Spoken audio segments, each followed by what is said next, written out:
Super hot lava in the super ranking mode. Hey everybody, I'm DeoGenZ. Today we are going to the fiery furnace of the super rank zone, otherwise known as Rank S.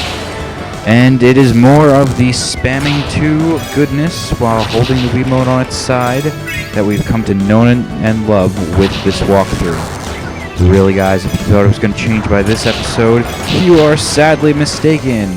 And I will remind you, don't buy this game. I feel as though every time I make one of these videos, I have to put that precaution up, just to let people know that, yeah, I may be doing this game, but I'm doing it to update you guys, not necessarily show you a good game. More or less warn you about this game, and don't let it trick you just because it's a rare Pokemon game on WiiWare. And when I say rare, I don't mean rare as in it's hard to find. I mean rare by the fact that there are just really no downloadable Pokemon titles on WiiWare, period. The only other one you can purchase is Pokemon Ranch, which that's not even a Wii game. That's not a game at all. It's completely a storage system. Don't let any advertiser tell you otherwise, but that is completely a storage system. All you do is just put your Pokemon in there as a larger box, and the interactions are completely minimal. I understand if you want to make a Pokemon box like they had back on the GameCube for Ruby and Sapphire, but come on, Nintendo, mix it up a bit. Let us do something with the Pokemon. I don't want to just sit and watch these crappily made origami-shaped figures. I mean, yeah, they're cute to some extent, but when you can't do anything with them, and now you kind of insult them with this spammy Rumble game, it makes me wonder, do you have any programming talents other than RPGs? Because really, it seems like that's where Pokemon lies. Only in the RPGs do we find good gameplay. Now I understand that it started out as an RPG, and for me to expect it to be something else could be kind of unfair. But still, if you're going to branch out into games like this, or even out onto WiiWare in general, why don't you put your best foot forward? Basically, I know Nintendo can do better, and these are my disappointments just being voiced. It's not really hatred for this game, it's just disappointment. I know they could have done a lot better. And you know what? I do say this about the controls, and the fact that it's so spammy. I kind of see how it has to happen that way, because controlling with the D-pad, holding the Wiimote on the side, damn it, not that comfortable. I'll be honest with you, it's really not. Grinding my thumb with that D-pad to get the Pokemon characters to move in precise movements doesn't really work well.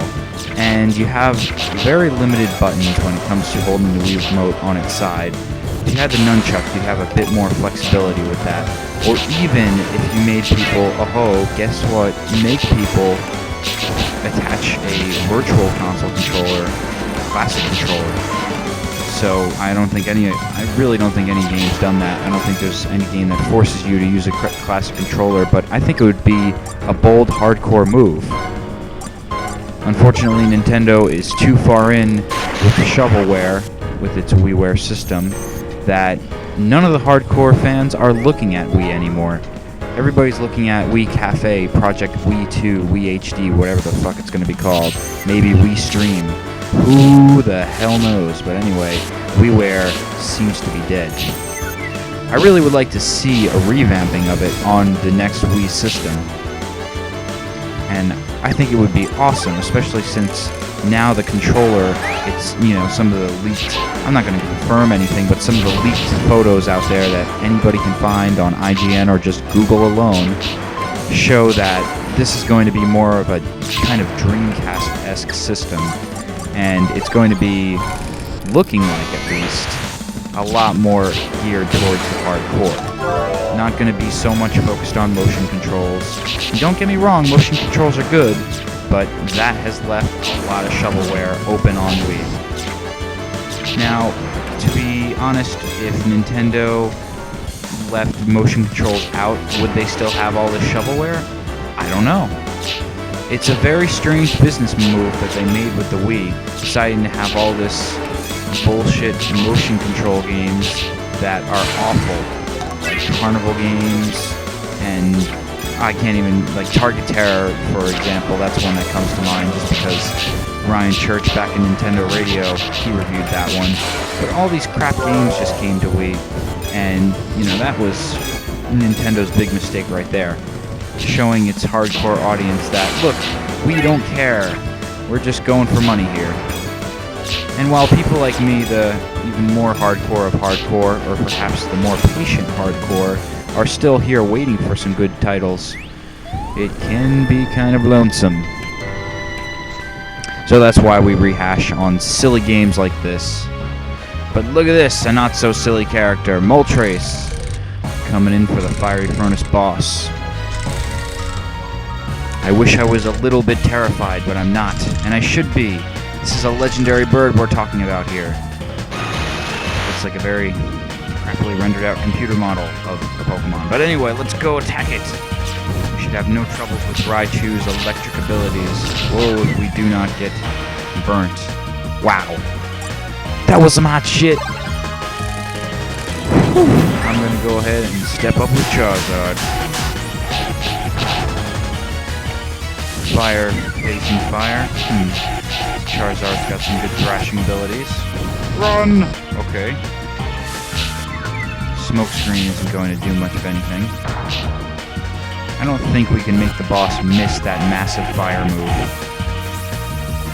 You were smashed with a bunch of fire, but guess what? You somehow mystically dodged it. I don't know how it happened. It didn't even seem to be. It looked like you were right in the direct line of fire, but hey. Smoke screen lowers the accuracy. Ow. Not that time. Damn it. Okay, well. Figures. Let's have to go through this fiery furnace again. Well, I guess it'd be as good a time as any to say that this episode marks the point where we are all post-recording, baby. Yeah, before I would play Pokemon Rumble one episode at a time, but this time, oh no, I am just mass recording these and then going over and audio overlaying them later. The reason I'm doing this is because the way that my schedule works out, it's a lot easier for me to just spam a lot of playtime in without recording, just because during the day I live in my house with my family, so a lot of things are going on and I can't exactly record without being interrupted. So I do want to get this LP done, and that's actually the key force that prevents my LPs from getting done faster, is just things going on in my environment. And if you're a fellow LPer, you probably understand what I'm saying. If not, well, I don't know. Can't really say anything for that if you don't have any experience in it, but it's like this. You know what? I'll give a good metaphor, good analogy here. If you're trying to read a book, and all you've been wanting to do is read a really good book, I don't know if people read anymore. Hope you can relate to this, but really good book. Say that you still read a really good book that you've been waiting weeks to read, and you just can't read it because all outside is hustle and bustle of traffic in cities, and you just can't get a quiet time to read. You focus on pages and material and analyze the content of what the author's bringing you. So that's what it's kind of like. But I'm currently recording this at 4:13 in the morning when there is nobody in the house awake, and it's pro in the fact that I can record audio. It's con in the fact that I'm exhausted and I ramble about bullshit, because, I could be talking about a lot of other good things right now. But it's pretty much like this LP, just spam, just rambling on of nonsensical nonsense. Do people like it? I suppose, because they keep coming back to watch. But that's how my LPs will be done for the rest of this walkthrough, for the rest of Pokemon Rumble. And so, at this point, I'll ask you, I have already beaten the game.